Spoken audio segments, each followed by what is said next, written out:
if you like, profoundness, because it's the story of how a non-human race infiltrated human society by hiding behind human form, which is what I'm, of course, saying these reptilians and other entities do. They're all absolutely reptilian. There's loads and loads of different entities that interact with the Earth, some benevolent, some neutral, and some I don't want to go to dinner with, really, you know what I mean?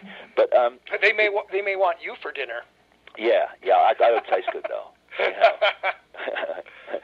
I want one who's vegetarian, you know. Anyway, the key to it was that in the movie was that at the top of this television tower there was a dish, a broadcast dish, and it was broadcasting a frequency that was stopping humans seeing these entities, and it was stopping humans seeing the mass of subliminal messages that were all around them, because the hero of the story comes across sunglasses, and when he puts these special sunglasses, and when he puts them on, he can see what you normally can't see. So he starts seeing that a significant number of people, not the majority by any means, but a significant number of people, when you look through the glasses, are not human. And when you look at drink Coca-Cola or vacation in Jamaica or whatever, these advertising boardings all around us, and also when he looked in magazines and papers, he wasn't seeing that when he looked through the glasses. He was seeing stay asleep, obey authority, don't question. And this is what's happening to us. And I strongly suggest it's coming from the moon. And I think that, Terran, that in the next few years, we're going to see a few things about the moon, which coming to light and all the rest of it, that are going to make people say, well, hold on a second, there's something not right here. Well, and bombing the moon, when they bombed the moon, I mean, people were saying to me, what are they bombing the bloody moon for? Yeah. You know, it was kind of all these bizarre things, you know, and it wasn't cheap to do, of course, so obviously it had support right the way through the system. Well, I know you have an interview to go to, and we just have a couple minutes left. Okay. And I want to do this again because there's another dimension we can open up into. But I have to tell you that I've noted through the years of reading and discussing your work that the people who criticize you and your extensive work and research have never read your work. Exactly. And yet we live in a culture where they haven't given the Old Testament a tough time because people have accepted for centuries a talking snake in the Garden of Eden. Yeah, do you know, Terran, I was invited onto a Christian radio station once by, I think he was a pastor, for a specific reason. He says, this stuff you're talking about with all these reptilians, mate, he said it's in the Bible. I want you to come on and talk about it. You know, I mean, I've said to some people who are of the Christian faith who just dismiss this, I said, well, do you think the serpent in the Garden of Eden, which is a story repeated in other cultures around the world with using different names, do you think there was literally a snake, or do you think it could be symbolic of something more than that? You know, but people, they demand proof from others for what they're saying, but demand very little proof for themselves for what they believe.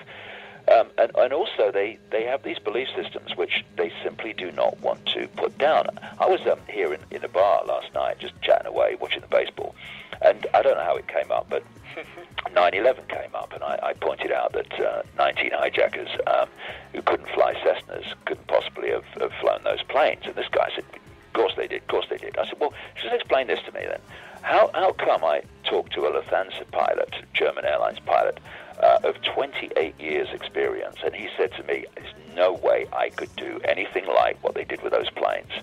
He said, I don't care. I said, well, just explain how they could have done it when they couldn't fly Cessnas.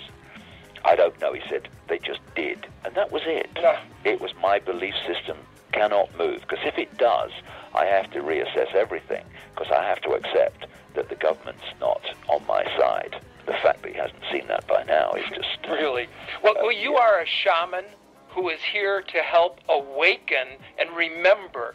And in a sense, if we go back to the movie They Live, you're the glasses we need to put on to see things from a new perspective. And because, as you put it in your book, and I love this quote, this world isn't man-made, it's mind-made. Right. And I love that. And I want to end with, because I know you told me you had to go off to this interview, and I could Right. talk with you for another hour with a So snap of the fingers. But I want to end with that quote again. It's so important to remember, because your last chapter in your latest book, Human Race Get Off Your Knees, and your poem by Shelley, your stories, but the last chapter really takes us to a place that says, hey, it's going to open up. It's opening up. Not that we want it to, but the phrase is, infinite love is the only truth.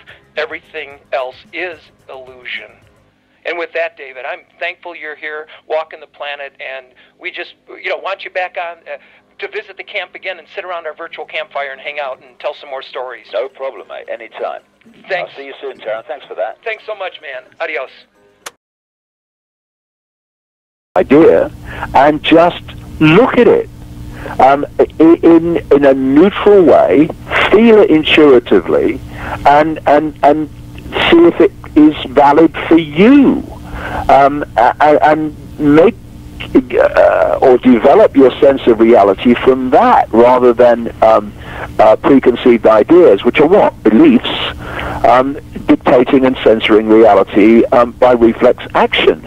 And if we do that, then the prison walls will fall, because the blank sheet of paper mentality is no longer applying mortar to the bricks constantly and putting barbed wire on the top of the walls.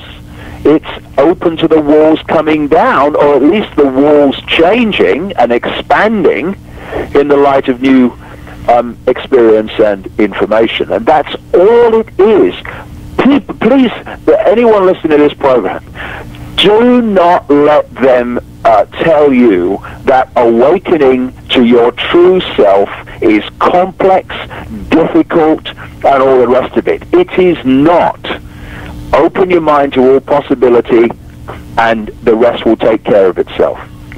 For so long we've lived in a world of the Dark Ages, chains of iron, and that's all that was allowed out. Now, the information wave of perception and deepening has shown us a brighter light, other perspectives, expanded views, but the Tibetans would also call those chains of gold. So what we're really moving into is how to step back and not be attached to either one. Not be attached to having to destroy the so-called bad, limited, confined information, and just think of the expanded information, but realize those are just processes that the mind goes through in the computing of the existence we think we're in. Because when a breakthrough happens, when you had your breakthrough, you died, right? You dissolved. Well, the David Icke was no more. Well, in the sense of dying, I don't use the word myself, because there is no death of any kind. Right. Death of attachment to the old David Icke. Yeah, but what happened is my point of attention moved to another point of observing myself in the world. That's what happened. And as a result of the experiences that I had. I had these amazing experiences in Peru. Funnily enough, it looks like I'm going to go back in the summer and visit the same places again, which will be very, very interesting to me.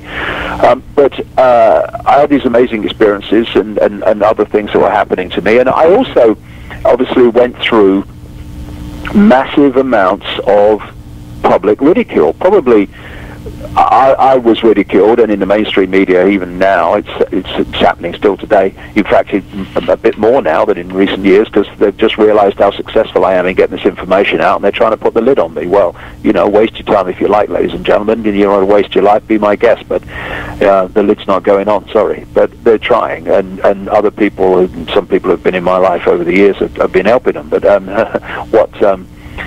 doesn't matter what's thrown at me, the lid's not going back.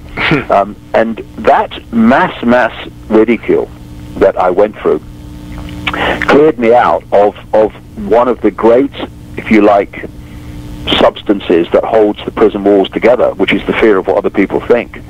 There's so many people in the world who hold the mind prison, but they would rather the walls come down, or at least it expand.